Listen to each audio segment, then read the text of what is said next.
Good morning, everyone, and welcome. This is Joe Scarice, co-founder and co-host of the Creative Birth Strategy podcast and Creative Birth Strategies house here on Clubhouse every Saturday morning, 8 a.m. and every Sunday morning, 9:30 a.m., providing education, insight, and strategy. So we're going to get ourselves set up here in just a few minutes, and we'll get rocking and rolling. Another busy week of discussions and meetings and events and coordinating, and it's a ton of things going on in our world.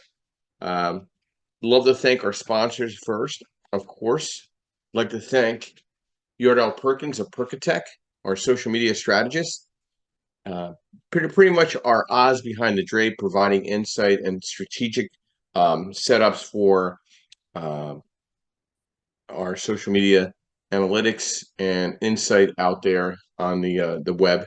I want to thank Linda Pelagas from Realty 411. She's our national publication and provides national events throughout the country. I've partaken in them throughout the country, from West Coast to East Coast. Has been a great ally in the real estate space for the last several years. I'd like to thank MB Capital, Mr. Eric Moss, who provides a referral partnership program for unsecured business lines of credit for real estate investors or business to business investors as well. And I'd like to thank Lendmark Capital, your asset-based lender that provides DSCR, fixed to rent, fixed to flip, multifamily, mixed use, asset-based lending products and programs nationwide throughout the country. And I'm a senior loan analyst there, and I've been there this past year. Very excited about where we're going with things. We're rolling out some great new products, which I'm pretty excited about as well. We'll discuss that briefly in the next few minutes. And our discussion today, what are market cycles in real estate? And we'll talk about some strategies and tips, of course, and get some insight, hopefully get some participation from individuals that might have some questions in regards or statements in regards to this discussion at hand. I did put an article together just recently on LinkedIn. It was published on July 23rd, broke it down. So most of the publications that I put out, the articles, are tied into our upcoming discussions here on the podcast. So there's at least 2 articles posted on LinkedIn every Saturday and Sunday, every week prior to our discussions here. So if you follow me on LinkedIn or connect with me on LinkedIn, that's probably going to be a good spot to find the follow-up. If you can't hear the replay or download it from one of our social media buckets, the podcast itself, you can obviously look at the article that we wrote up. So I'm going to get started here in just a few minutes. I'm going to invite some people in just to get started. My thumbs don't work that quick this morning. Yordell and I went out to mastermind a little bit. We had a beautiful dinner down in South Philadelphia, and then grabbed a cigar, networked with a couple people, and then finished off at the Rim Cafe in South Philadelphia, which was a lot of fun. So we got a lot of good insight and discussions over the last several hours last night. Didn't drink too much, a nice little carafe of Merlot, but I kept it within reason so I could see myself this morning in one piece. There's been some weekends that, I could do the podcast, but I can't always drive. So, but last night was a nice, relaxing night. We had a great time talking with some real nice young men at the cigar shop, and we sat at the Rim Cafe out in South Philadelphia, down near the official Pat and Gino's cheesesteak area where everybody goes to thinking that's where the best cheesesteaks are, which is definitely not the case. But if anybody wants to come to Philadelphia, obviously we'll let you know what the better cheesesteak places to go to and hang out at. Want to kind of update everybody. If you're watching this on video, you're officially seeing me wearing the official Creative Birth Strategy podcast shirt, which just came in. So we have now shirts. We'll be giving those away at upcoming events. We got the t-shirts. Next week are the coffee mugs, and next week we're going to get the backdrop as well. Which is going with our new logo. We're revamping the logo for the Creative Birth Strategies, and we'll put that out there probably in the next couple of weeks, just kind of finishing up everything. So I really do like the new logo that the guys designed. It's just giving it a fresh look. And we're going to be starting our masterminding event on in September, second Monday of the month, 6:30. We'll be officially live on Clubhouse from 7 to 8 on Monday nights now. Additionally, we are having a happy hour wind down August 29th in Philadelphia at our offices at New Bold Exchange. Myself and Yordell will be hosting that. Then we're having a wind down first Friday at my wife's wellness center, first Friday in September, where there'll be chair massage and wellness and real estate and networking, which we'll have on the first Friday in Philadelphia. So you can make your way to Philadelphia, whether on a Thursday night or a Friday night, and stay over. You're more than welcome to join us and network and coordinate, and then we lead right into the mastermind events. We are coordinating those with a subject to group that's a subgroup out of Pace Morbies. It's called Subject to subgroup for Philadelphia. So we're going to do some coordinating with them on our masterminding event as well. So let's get into our discussion this morning. But first, let's get caught up on some articles this morning that caught my eye and a little update to the market. The market has been staying very, very interesting, meaning the rates have stayed below 7%, but probably in the high sixes, somewhere around between 6.86 to 7%. Now, the commercial rate dropped late Thursday, a quarter point, meaning starting base rate in DSCR is starting at 6.75 and up. Now, does that mean you can get a 6.75 rate? Yes. But is it at 80% loan to value? No. Is it at 60 to 70% loan to value? Yes. Is it based on a credit score of a certain criteria? Yes. But the rate is there. I've been locking some rates in at 6.75, 6.875. So rates, they even think in September, the Fed, obviously based on geopolitical push by the presidential run, they'll probably push the rates down a little more. I don't know how much impact that will have in our space, but because I think a lot of our hedge fund money is already buffered by about a quarter point. So we'll see how that all kind of rolls out. But interesting articles this week that caught my eye. The U.S. economic growth accelerated in the second quarter, grew twice as fast as it did in the first quarter, supported by consumer spending and pricing inventory investment. Furthermore, the data from the GDP report suggests that inflation is cooling. GDP price index rose 2.3% for second quarter, down from a 3.1% increase in the first quarter of 2024. Another article that caught my eye as well. Defining a buyer's market is always a bit tricky. Real estate experts say 4 signs to monitor. So 4 that you want to keep an eye out for as a flipper. Homes are lingering longer on the market. The average has gone up to a little additional month sitting out there. So you got to be very cautious about that. Buyers are backing out. They're finding ways to weasel out if the deal doesn't work perfectly for them. Sellers have more competition. And number 4, sellers are cutting prices. So you got to be very concerned about this, because if the property does not sell and you want to refinance and lease the property out, you're not going to be able to get the original price that you put the property up at. The appraiser is going to see that. They're going to see what you cut it down to. They're going to take the lower amount that you lowered the price to into consideration. So before doing that, or listening to some bad advice from your realtor, think about that from a lending perspective, because that's all tracked and the appraiser sees all those items. So that's one couple articles that caught my eye there. Interesting, another article, South and Midwest rank highest for rental affordability. Top 10 most affordable rental market cities and towns. Number 1, Austin, Texas. Number 2, Oklahoma City. Number 3, Birmingham, Alabama. Number 4, San Antonio, Texas. Number 5, Minneapolis. Number 6, Sandy Springs, Georgia. Number 7, Nashville, Tennessee. Number 8, Kansas City, Kansas. Number 9, Raleigh, North Carolina. And number 10, Norfolk, Virginia. We'll dive into one last article that caught Housing gathers dust on market as unsold inventory grows, as this kind of complements what we're talking about. It is a buyer's market, not becoming. There is a unique opportunity here and a window of lullness for the investor to grab onto some opportunities that are sitting out there. And I think we're going to see that at least for the next year or so, until we see some momentum based on the presidential election and where we are in January.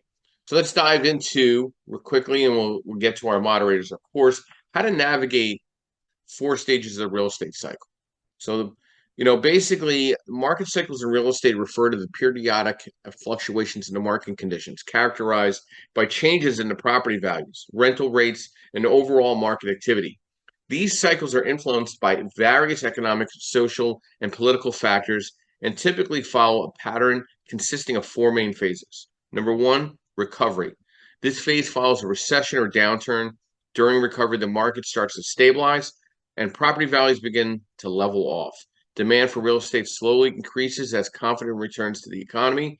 Vacancy rates start to decrease and construction activity picks up. Now, driving down some of the small corridors of Philadelphia, I saw a lot more vacancies in commercial space. Was definitely a concern of mine, seeing that in a very affluent area of South Philadelphia on Passyunk. So that made me a little nervous to see where that will go in time. That's something that you got to keep in mind in a lot of corridors throughout the country. Number two, expansion. In the expansion phase, economic growth accelerates, leading to increased demand for real estate. Property values and rental rates rise, and new construction projects are initiated to meet the growing demand. The market experiences high levels of activity with low vacancies and strong investor interest. I see a strong push for build to rent and spec development in the single family through 4 family space over the next 24 months, more so than multifamily. There's a lot more money on the street for single family development for investors, or 2 family through 4 family, than multifamily combined. So really keep that in mind. If you're really getting into the new construction space, there is a lot of opportunity there for you to jump into that market. Hypersupply, number three. This phase occurs when the market becomes oversaturated with properties. New construction continues despite signs that demand is waning. Vacancy rates begin to increase, and growth in property values and rental rates slows down. Market starts to show signs of overbuilding and oversupply. You're seeing that in a lot of the Northeast MSAs. You're not seeing that in the Southeast or Southwest, where a lot of the migration reports of affordability is where a lot of people are moving toward. Number four, recession. During the recession phase, the market contracts. Property values decline and rental rates drop. Vacancy rates rise significantly due to reduced demand. Construction activity slows down or halts altogether. This phase often leads to the period of price corrections and financial distress for over-leveraged property owners. Understanding these cycles can help investors and real estate professionals make informed decisions about buying, selling, and managing properties. Each phase presents unique opportunities and challenges. Recognizing where the market is within the cycle can provide strategic advantages. So you're starting to see vacancies. You're starting to see construction significance where people are not going in heavy into rehab. You're seeing rental rates dropping in certain markets and leveling in others. So you're seeing all this happening during this recessionary type of environment. Good morning, Melissa. Thank you for your patience. Brief overview, who you are, what you do, and thoughts to our discussion this morning. What are market cycles in real estate strategies and tips? Hey, good morning, Clubhouse. Good morning, Joe. Thank you for having me up. I am Melissa King, owner-operator at One Last Eye LLC, Virtual Assistant Services. I offer realty, bookkeeping, notary, and office management services to small businesses and entrepreneurs. I am also a licensed real estate referral agent here in the state of Michigan, and I was licensed in Colorado, oh my goodness, 20 years ago. So yeah, I've been around real estate quite a while as an admin and office manager, and I can attest to the market cycles. I've been in both commercial and residential, and it does, I believe, obviously, is based on lending rates.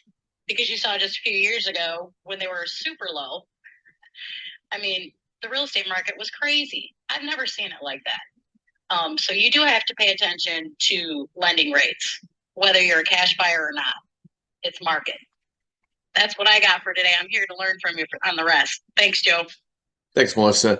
How long does a real estate cycle last, right? Dating back to 1876, researchers have witnessed a predictable 18-year real estate cycle. However, in 1925, government regulation and other factors changed the normal cycle of the real estate market. Now cycles are much harder to predict due to several outside factors. Overall, the average real estate cycles last around 10 years. But, again, there's no solid answer. I'm almost thinking it's one presidential election to another. And some factors to affect the real estate cycle is obviously economic health, interest rates, like Melissa said, demographics, and government policies. And it'll be very interesting because obviously the media is steering a lot of the government policy rhetoric, which, I'm not a big fan of what's going on today. And I think it's impacting us in the real estate space significantly. And I think it only can get worse if certain things happen. But I can tell you for a fact from the advertising that we posted that the rates dropped to 6.75, I did see obviously a tick of people coming off the sidelines. I had one client alone. He's like, Joe, I'm ready to refinance 20 properties. I saw that you posted the rates dropped a quarter point, but I think the rates are going to come down a little further. I might want to wait till September. Hey, listen, you can wait till September, knock yourself out. It's okay. But how much lower can the base rate be if you're maximizing the LTV on the rent? So, like if you're at 75 or 80% on a single family, you're not getting 6.75 or 6.86 in the conventional side. That's the base rate. So economically, your rate is going to be somewhere between 6.875 and 7.5, all depending on your credit score, LTV, and the debt service coverage ratio of the property. Okay. There's definitely significant changes by rate by an eighth. If your credit's below 760 or above 760 or below 740 or above 740. So you got to think about the logic to what you're doing here. What are you waiting for? If you need the money to identify other opportunities, it still takes 30 to 45 days to get that money in your bank. So if an opportunity presented itself today, now you got a bum rush to obviously to put the money together. So I always get a kick out of people doing the last minute thing. I need to close in 15, 20 days. Well, that might not happen. Have a common sense approach to the cycle. And if you need that money, start preparing yourself. I'm getting a lot of phone calls where people say, hey, I got a 1031 coming up. If I sell this property, I want to buy this other. How can I leverage? I had a conversation with somebody last night, going out with Yardell, kind of catching up on stuff. And I said, listen, you would be over leveraged at 75%, but I could definitely do this loan at 70%. You're going to have a little more money into the deal, but if you think you're going to spin off that much more money, you're going to make all that back in the next 24 months. Oh, yeah, that's probably right. I said, well, you're not going to get into this deal with just a pen. You got to make sure you got some skin in the game. And I had another conversation with a young man. He's like, somebody told me that if anybody tells you you can't buy a property with no money out of pocket whatsoever, they're crazy. Listen, I've been in the industry 36 years. I've still yet to not have to come to the table with one penny and just a pen. It's numerically impossible. So if anybody's selling you that horseshit, that is absolute horseshit. Where I would invest my time in understanding market cycles is sitting down with property management companies and see where they're going with their landlords and what they're hearing from their landlords on the tenant-landlord relationships. How's Section 8 working? How's the market rent working? Is it the same wherever you're thinking to buy or identify? What kind of money do you need to get into your first, second, or fifth deal or 10th deal? What is the reserve-based requirements? Those are the questions you should be asking to stay affluent and ahead of the market cycle at all times. Somebody asked me, again, another person asked me this week, hey, Joe, what do I do to start off? Well, do you have an LLC? No. Is your credit score above 700? No. Do you have 50,000 to 100,000 in the bank? No. Okay, so you need to get, first of the two things, let's get your credit score in place. And two, get your LLC in place. Okay, that's a good start. Call this registered agent, call Bob, get everything set up, and then let's get your credit above 700 and see how we can get you some extra reserves to get into the first, second, or third deal. Okay, that sounds good. Travis, good morning and welcome. Brief overview, who you are, what you do, and thoughts to the discussion. What are market cycles in real estate? Hey, good morning, Joe. Good morning, everybody. I'm Travis. I have a real estate brokerage here in the Houston market. And yeah, I like this topic. I said me and my brother, but I got started in real estate investing like seriously in 2004. And at that time, man, I was reading all kinds of books about how to invest in real estate, and it seemed like everybody was telling me the same thing in their books, right? The whole, you can buy it with no money down, do wraps, do subject twos, do this, do that, blah, blah, blah. But it was one book that I bought by this guy by the name of Mark Garrison, who actually broke down I guess you would call it the economics of the real estate cycle. And he would take people around the country, and they would analyze the markets of all the MSAs in the country to determine where are they in that cycle. You know, are they in a depression and they're coming into an absorption market? And that's where they were looking to buy. And so anyway, that's how I learned about the market cycle, and that's the perfect one to buy in if you can determine that it was in a recession or a depression and is going into absorption, and because that's where you're going to make the most money as far as the price change of the property is when it goes from recession into absorption into a boom, and then you sell in the boom, and then go find the next market to do that in. So how do you figure out where the real estate market is?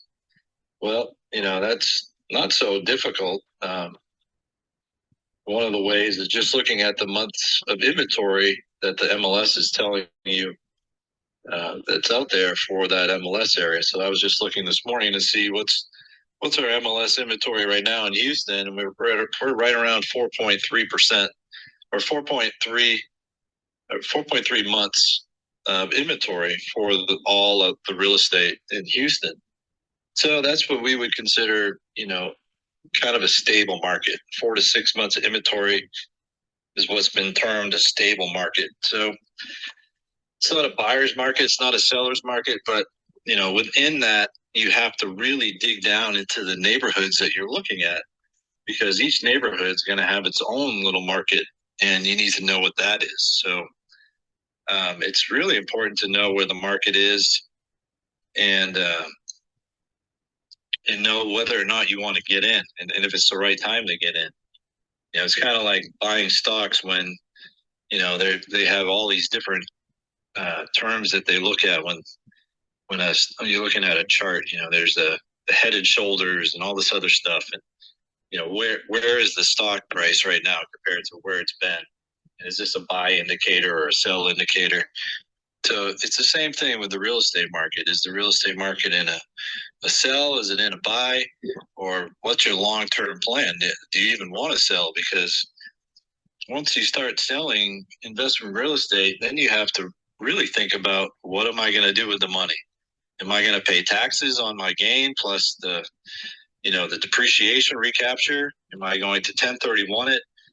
And if I'm 1031ing the money, what am I going to 1031 into if we're going into a recession? And so it becomes kind of tricky. Do I ever want to sell real estate? I don't know. That's kind of one of those questions you need to answer for yourself. But that's where guys like you, Joe, come in handy when you get so much equity in a property and you think, okay, I want to sell, like where I was at, and then the market turns on you pretty quick, and it's like, okay, well, maybe now I won't sell. Maybe I will go back and I'll refi the property and get my cash out so I can do something else with this cash and not pay taxes at all. Because that's what's great about pulling out your equity. You don't have to pay tax on the money that you pull out of your property, because it's not profit, it's debt. So anyway, I'll stop right there. Well, Travis, thank you. And a couple questions come to mind. How long have you been in the industry overall? So I started in 2004 when I bought my first house cash. I bought a foreclosure for 60 grand. You know, bought tools, put on the tool belt, remodeled it myself, tried to sell it, never sold, and then I did a cash out refi, and I've kept it ever since. So 20 years. So you've been through technically 3 cycles in real estate for the most part, right? As a real estate agent. So, what if you could go back 20 years, what would you do a little differently that you know now, from a timing perspective? Would you have just held everything? Yeah, I think I would have held a lot more, and just rode out the markets. And when I had enough equity, I would have pulled out more cash out of the properties and then reinvested that money. To when you get to the point where when you're going to start selling a bunch of property, like I'm helping some clients now that I manage their properties, to sell their properties and do a 1031 into something else. It's very tricky. You only have 45 days to identify, 180 days to close. You can only pick 3 properties, right? It's not like you can, in that 45 days, you've got unlimited number of properties that you can go buy. You got to identify 3. That's it.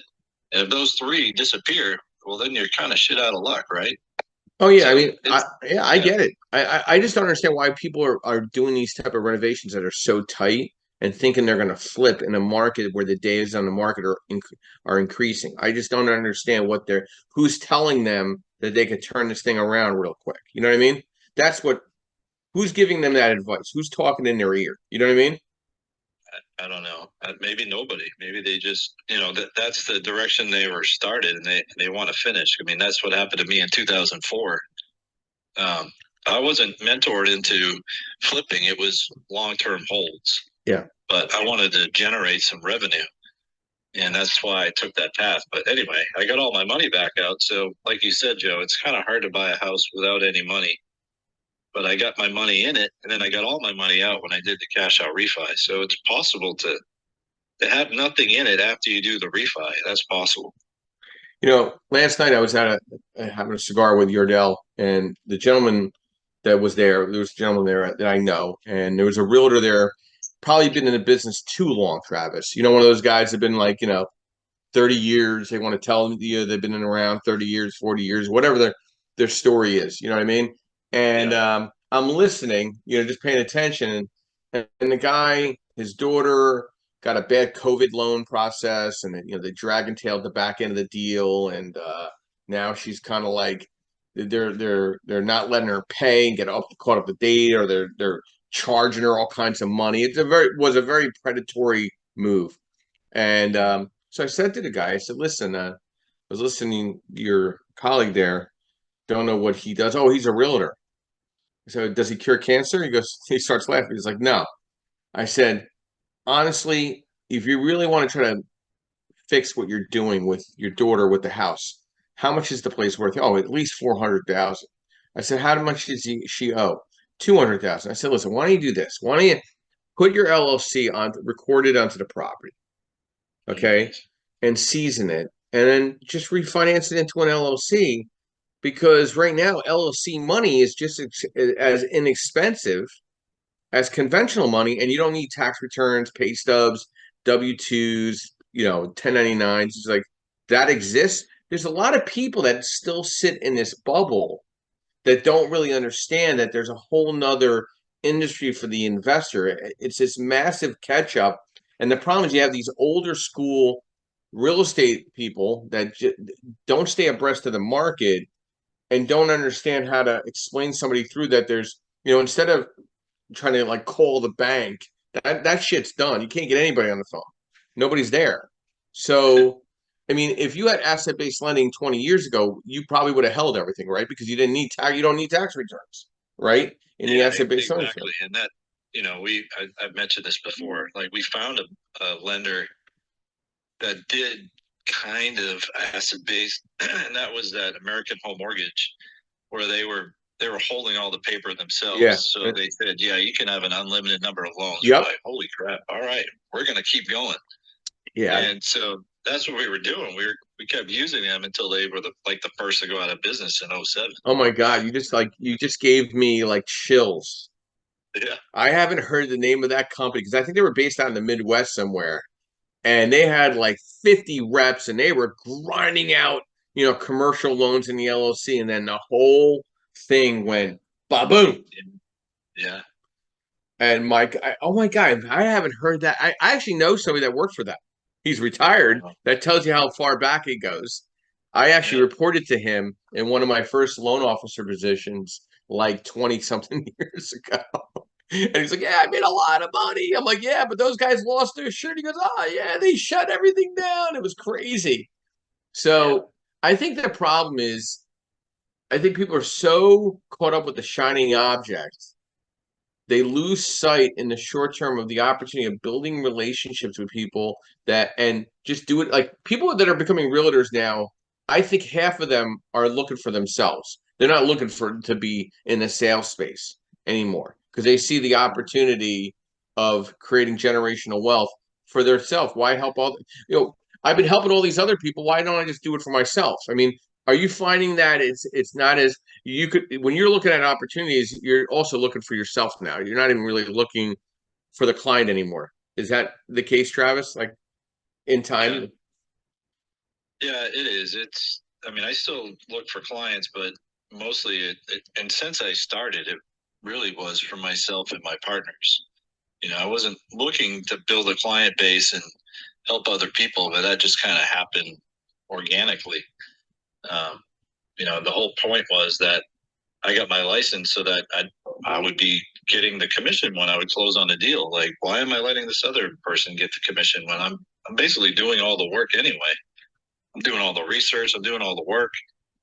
So, yeah, I mean, that happens still. The agents that I have that work under my license, they basically do real estate for themselves. Like one's a commercial guy, the other one, she does it with her husband, who's a general contractor. So, it's a really good tool to have.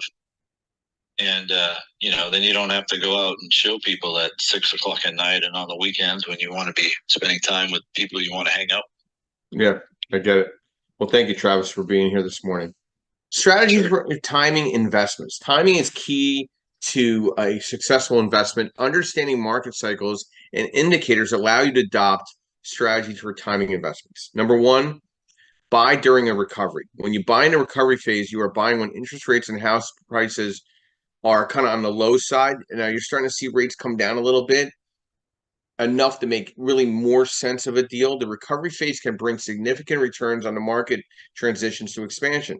Look for houses are selling low in areas showing early signs of growth. I see there's an area that a lot of people are going after right now because people are getting away from it.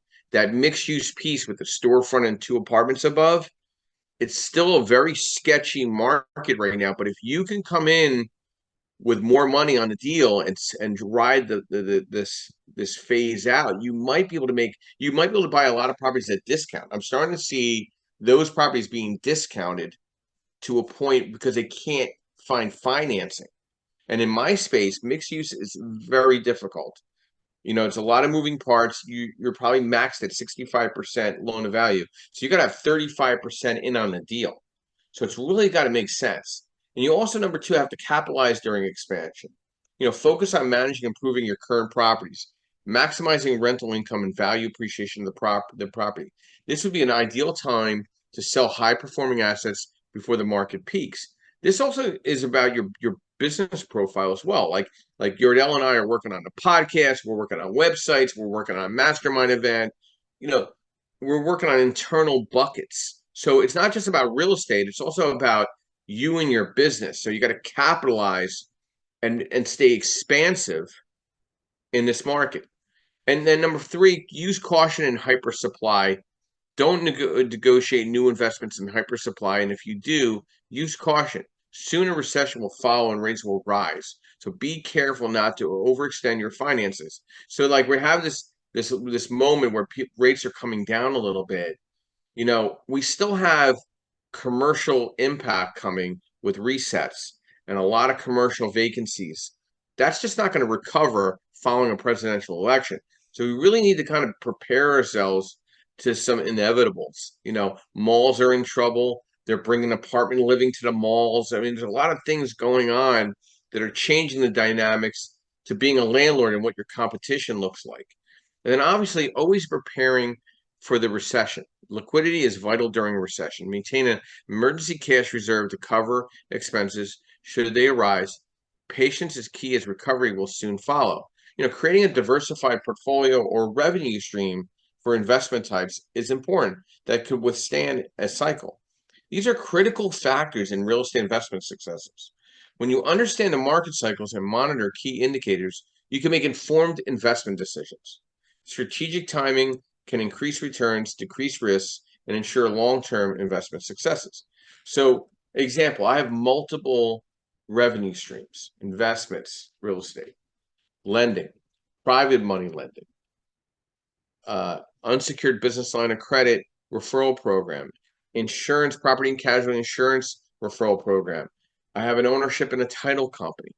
There's various revenue streams coming in.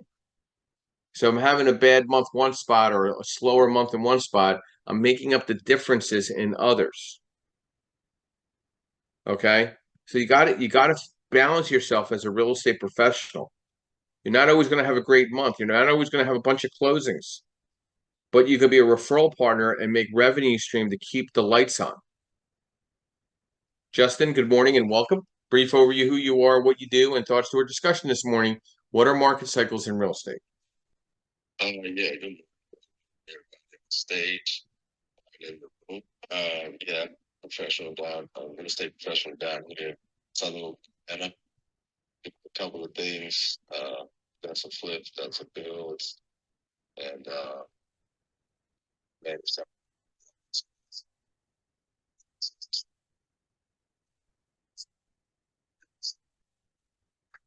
far as the cycles, I guess I'm coming out of the stages of my first one.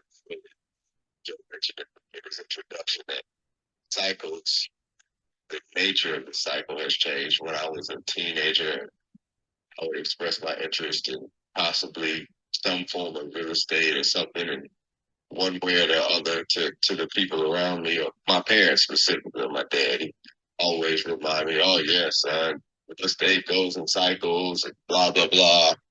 No, and that sounds like to this day that's one of the few facts that somebody told him one day. Now he does know a little bit more than that, but I'm just saying. So I've always heard that, and then when I got into real estate around 2011, we were coming off the backs of what you got, what's been referred to as 2008 crash and blah blah blah, all of that stuff. So I was selling HUD foreclosures, so always worked with investors, been around investors and serviced investors, and I learned a lot then that for the experienced ones, it was a good time to buy.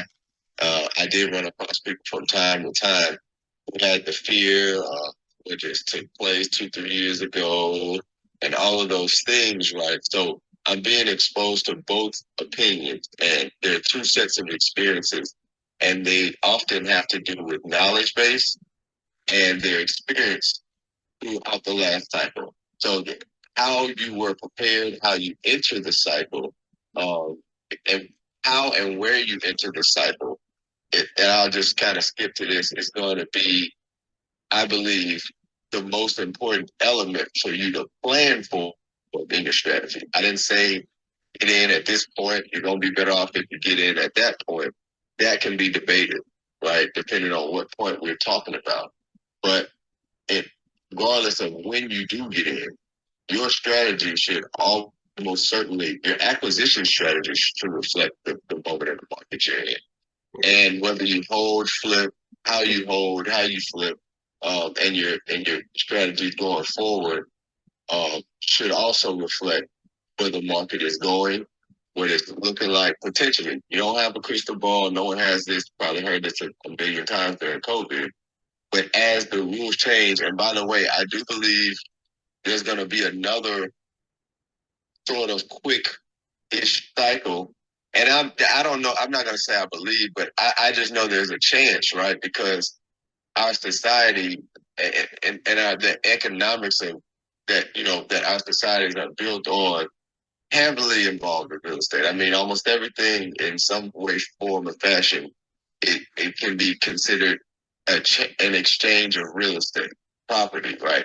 And so, with that being the case, I think that as we, I'm vague word, evolve, but as we find different ways and methods to survive, as capital is controlled by different sectors of our society, and as we figure out better ways to live amongst one another and maintain, ourselves individually as strong individuals in the nation, financially or decent, right, or just try to maintain the little bit of structure and strength that we do have amongst one another. I'm not talking about America's bank account. Yeah, I'm talking about its citizens. So when we talk about that, I think there are a lot of shifts, growths coming in different areas of the market and the different, um, arenas, whether it's tech, and they're making so many changes.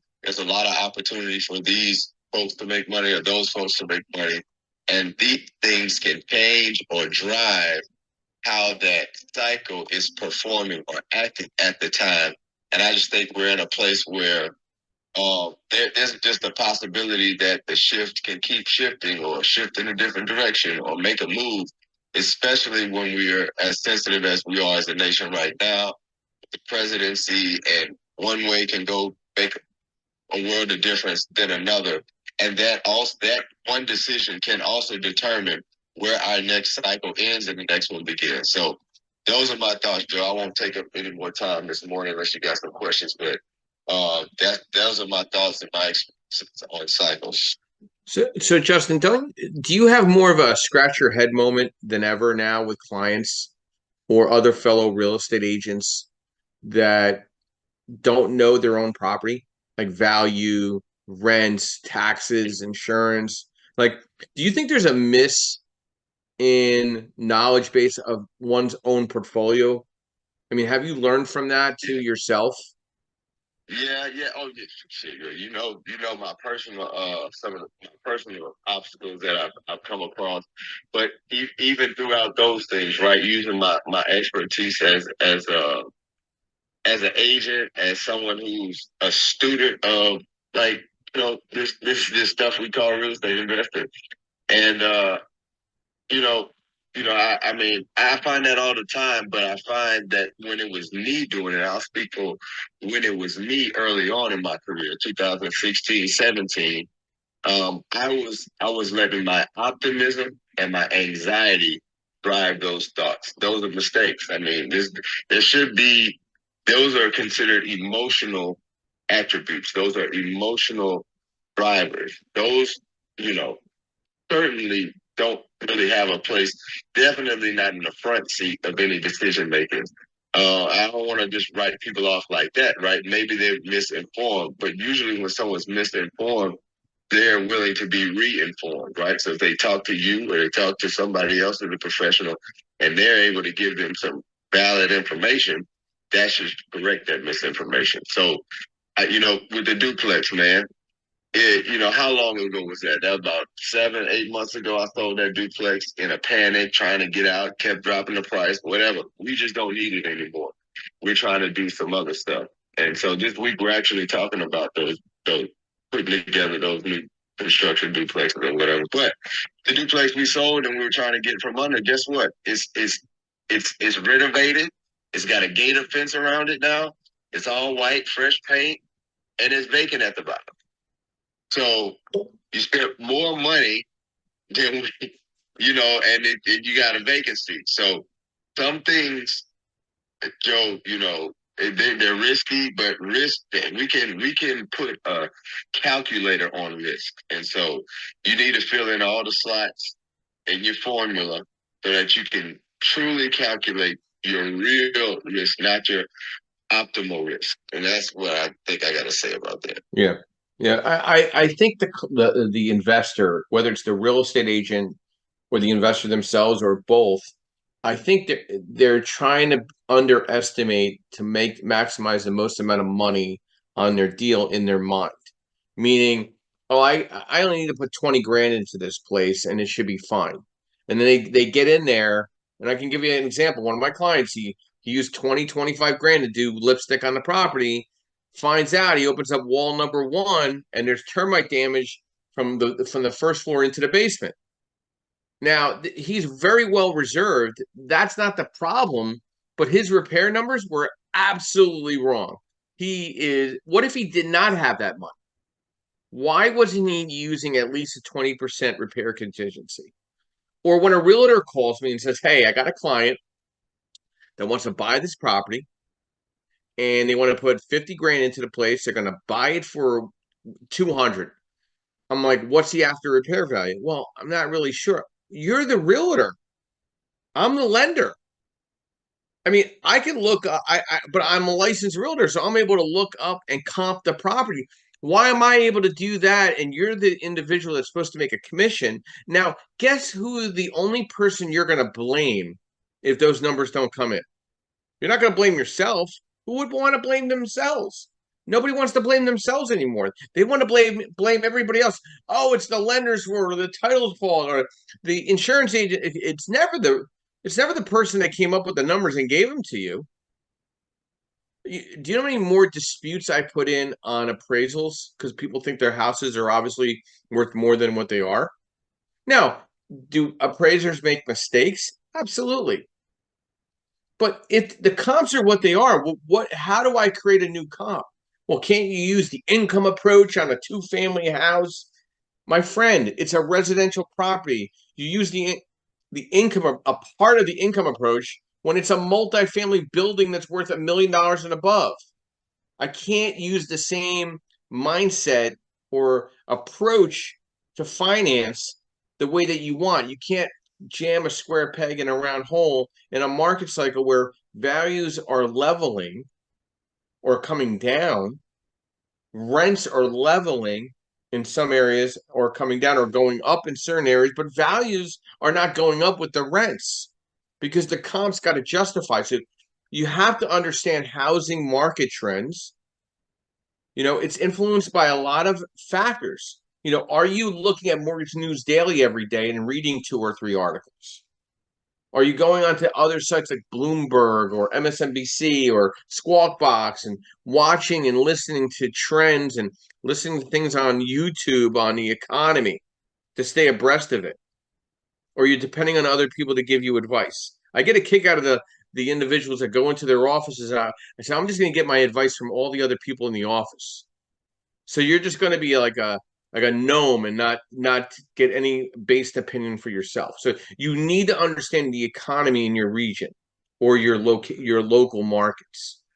Where's it going? Like I obviously went out to dinner last night, but I wanted also to see what a very affluent corridor was looking like. I saw coffee houses that have been around a decade closed, stores vacant in certain areas that didn't make a lot of sense to me. And I'm like, okay, I got to keep an eye on this. And there was a men's clothing store that's been around since the age of time, closed for rent, gone. Now, are interest rates a factor? Absolutely, especially in the mixed use commercial space. In the residential space, it's all about the cash flow. It's all about the DSCR. It's all about the lease. It's about the lack of interest in home ownership and the increase in allowing other people to take care of the renter now. And housing supply. Do we have enough rentals? No. But do we have an influx of inventory and real estate stock on the market? Yes. Is this influenced by the government on bad decisions on behalf of our democracy? Yes. Was inflation created by us individuals? No. It was created by government giving millions and billions of dollars to everybody else other than their own country. That's a fact. You can make up whatever story you want, but that's the truth. Okay? No matter what party line you fall over, you can't debate with me on that. You got to understand inventory levels. You got to understand also demographics. Who are you trying to rent to? The 25 to 35, the 55 plus? Where are those markets? Where are the government policies coming into place to create or reset market cycles in your areas? Tax code changes, housing market cycles and crashes, expansion, hypersupply, recessionary with vacancies, recovery with no new construction causing vacancies to decline. How do you analyze a housing market? When's the last networking event of education you went to? Not a sell-a-thon. Like if somebody's offering an event, say, hey, buy houses for $1. That's not a place where you get educated. That's a place where you get sold. Horseshit. Yolanda, thank you for your patience. Brief overview, who you are, what you do, and thoughts to our discussion this morning. What are market cycles in real estate? Great morning, everyone. Thank you, Joseph. Hey, West Michigan, Melissa. Buy and hold, Travis, Louisiana, Justin, and everyone else in the room. Happy Saturday. I'm Yolanda Smith Charles, also known as Yolanda Sells Michigan on all social media. And I was always enjoying conversations on these Saturday mornings. I wanted to chime in on a couple areas with regards to the market cycles. I'm someone newer in the business, and obviously the cycles that I've witnessed are smaller and fewer. Obviously, I've been alive, so I've noticed changes as a consumer. But in terms of real estate speak, in fact, an article just popped up that I was perusing while listening, came from Fox 2 Detroit News, where it says, where Detroit newcomers are coming from. U-Haul study reveals where people move from, which, one of my beloved Clubhouse friends here, the New Agent Handbook, talks a lot about movement trends, migration trends and patterns and things like that. And if someone would have asked me an hour ago, are people moving to Michigan? I'd have been like, hell no. No one's moving to Michigan. But this article obviously indicates different, and it talks about like where those people are coming from. No surprise, Ohio, because Ohio totally sucks. But also Indiana, Illinois. So it's unique that Florida was on there too, Tampa. So again, just keeping that in mind. But something that you had mentioned earlier when the room first started, Joe, was about there's a buyer's market somewhere. And that's still not the case in my market. That's still not the case in Metro Detroit. Like, there are few properties when you're running comps to compare. I'm having to go back a year because so few properties are transacted in these areas that I've been looking when I'm helping my sellers decide like what to price their property at. And so I still believe that real estate is still very much local. In my intro, I should have mentioned I'm a realtor, a budding investor, and also an elected official. I am on my county board of commissioners. You can Google me, as they say. And I can assure you that from the policy side, we're like, hey, developers, where are you? Come to Oakland County, come to Michigan. We want to give you incentives and reasons for that. And so the connective tissue there with finding builders and developers who actually want to do something on, let's say, the affordable side is still, it's kind of budding. But I will say that the national policy on home ownership has found its way to the grassroots level where we're like giving money away to millions of dollars to encourage people to come and invest. So in terms of cycles, my mind looks at it like a big fancy clock with a whole lot of things spinning. Those are all different cycles happening at once, making the clock go, tick, tick, tick, or whatever.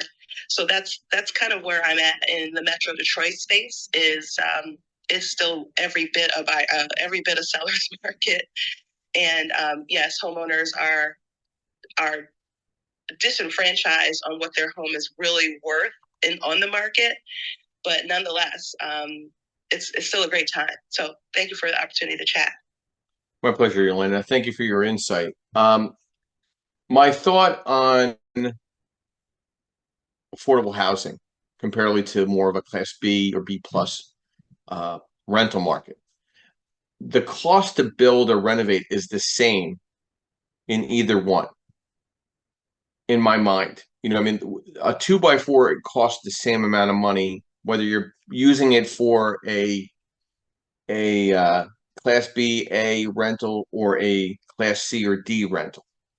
2x6, sheetrock, metal framing, roofing stock.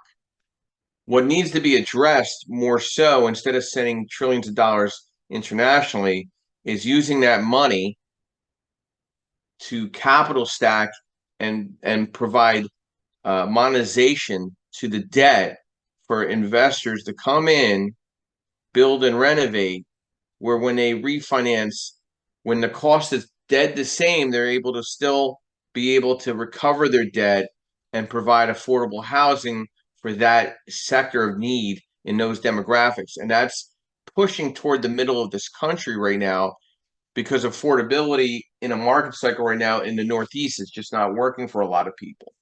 But I feel no matter what market you're in, whether it's a seller or buyer's market, there's opportunity anywhere, everywhere, because I think one way or another, somebody's always in distress. Somebody's always got a problem. Somebody always is passing away. Somebody's always getting sick, or affordability, or, you know, families are shape shifting. I think we are in a mild U.S. recession. I think the media is obviously putting a shower curtain in front of it so you can't fully see it. I think we have to work that much harder to justify our standard of living. And I think real estate professionals, however you want to label yourself, have to be that much more strategic and that much more precise to be a better professional for whatever they want to do. Now, for a realtor, or realtor, or real estate agent, whatever you want to call yourself. And I don't know. I know I'm a real estate agent by accident kind of thing. I've been licensed since '88. I'm still trying to figure out my place as a real estate agent. I feel you definitely need to diversify yourself between home buyer and investor. And the acceptability of being investor friendly and understanding that, I think, is more important right now than understanding the home buying. I think it's more of a 50-50. Is there loyalty in either one of them? No. I think the consumer that lives in the bubble, they'll follow the shiny objects. The same with the investor, they'll backdoor you in a split second to avoid paying you a commission. So you're in kind of an evil quandary. So I do like the Detroit market. I think there's got a lot of room to grow there with closed, you know, obviously they blocked off areas where they don't even have utilities run and things of that nature. There's an opportunity when you got bare land, you know, developers could build, as Will Rogers said, you can't make more land. So I think there's an opportunity. I mean, the skyline of Detroit's beautiful when you're looking at Canada. So that I like that market. I think it's a very cost-effective and barrier of entry. I think that demographic there is that 25 to 35 and that 55 plus. People though want to see lights and restaurants to be able to move and rent if a developer is coming to do something like that. So that's very key. And I draw that relevance to Detroit, to like Atlantic City. You got this $1 million waterfront where there's a walkway and there's all this empty land. Like what's going on? Let's put a pavilion there and put rentals and restaurants and lights and police and protection and security, and you'll have that demographic.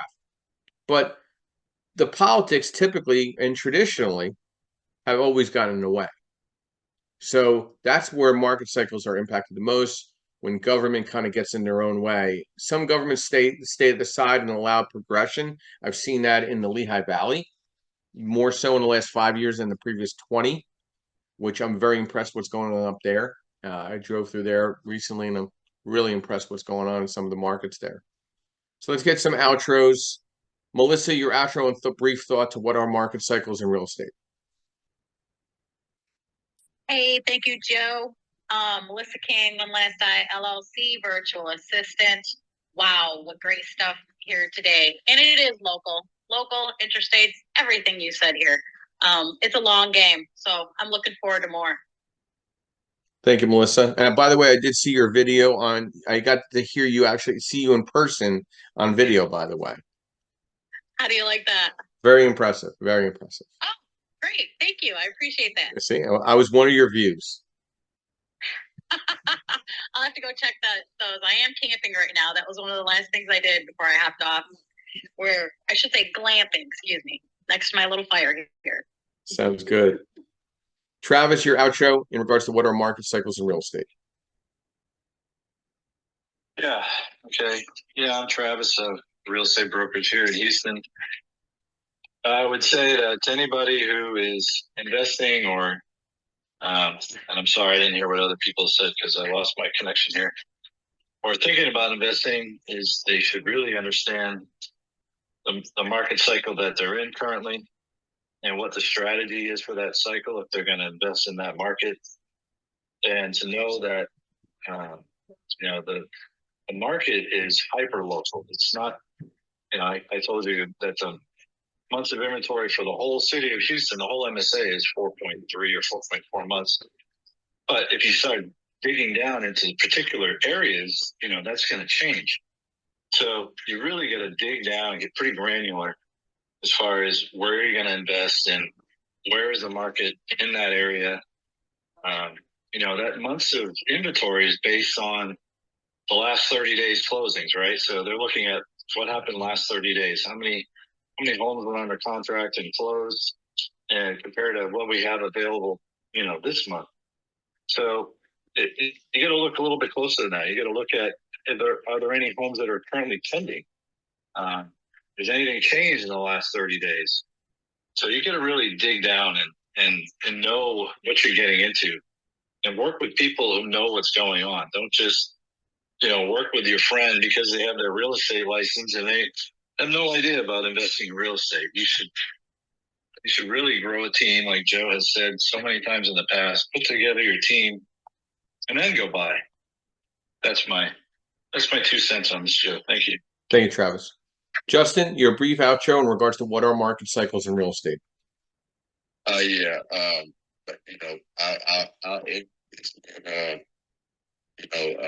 You definitely, there's been a lot of good stuff said, but you definitely just need to really be a student of your plan. Study your plan. Have your plan in place. Where are you trying to go? Why are you doing this in the first place? I think it always comes back to that. And then you begin your studies. Not then you begin, but you continue your studies in a more focused fashion based on what you. And your studies, you'll find out where you are in the market. It may not have a name, place, or date on it, but you will find out where you're positioned strategically and how you need to move. And that's my suggestion for how to move in any market. And great speaking. Thank you, Justin. My question to anybody that's listening to this or on the replay or on the podcast, why haven't you reached out to these 4 moderators to have a strategy discussion? That's my call to action to you is they all just brought some serious diverse thoughts, unscripted to this discussion this morning. A very solid 16 minutes. I want to thank everybody. I'm a big believer in building out your power team and keep rebuilding, building that bullpen, having deeper discussions with your client base, following up, doing check-ins, little pokes, see how people are doing. The follow-up, the consistency and continuity as a real estate professional, you will far exceed anyone else. The turtle will always beat the hare in every storyline in real estate. I want to thank our sponsors this morning. Again, Mr. Yardell Perkins of Perkatech, our social media strategist. I'd like to thank MB Capital, our unsecured business line of credit referral program. I'd like to thank Lendmark Capital, your asset-based lender for DSCR, fixed to rent, fixed to flip, new construction, multifamily, and mixed use. And I'd like to thank Realty 411 with Linda Pelagas, your national publication for real estate professionals, as well as providing national real estate events of education throughout the country. My quote this morning to think about: 10 things that require zero talent. 1, being on time. 2, making an effort. 3, being high energy. 4, having a positive attitude. 5, being passionate. 6, using good body language. 7, being coachable. Number 8, doing a little extra. Number 9, being prepared. And number 10, having a strong work ethic. Everybody have a blessed Saturday morning. We'll be back here tomorrow morning at 9:30 a.m. Eastern Standard Time on Creative Bird Strategies House and podcast. And thank you. And I'll be ending the room in the next 30 seconds. Have a great day.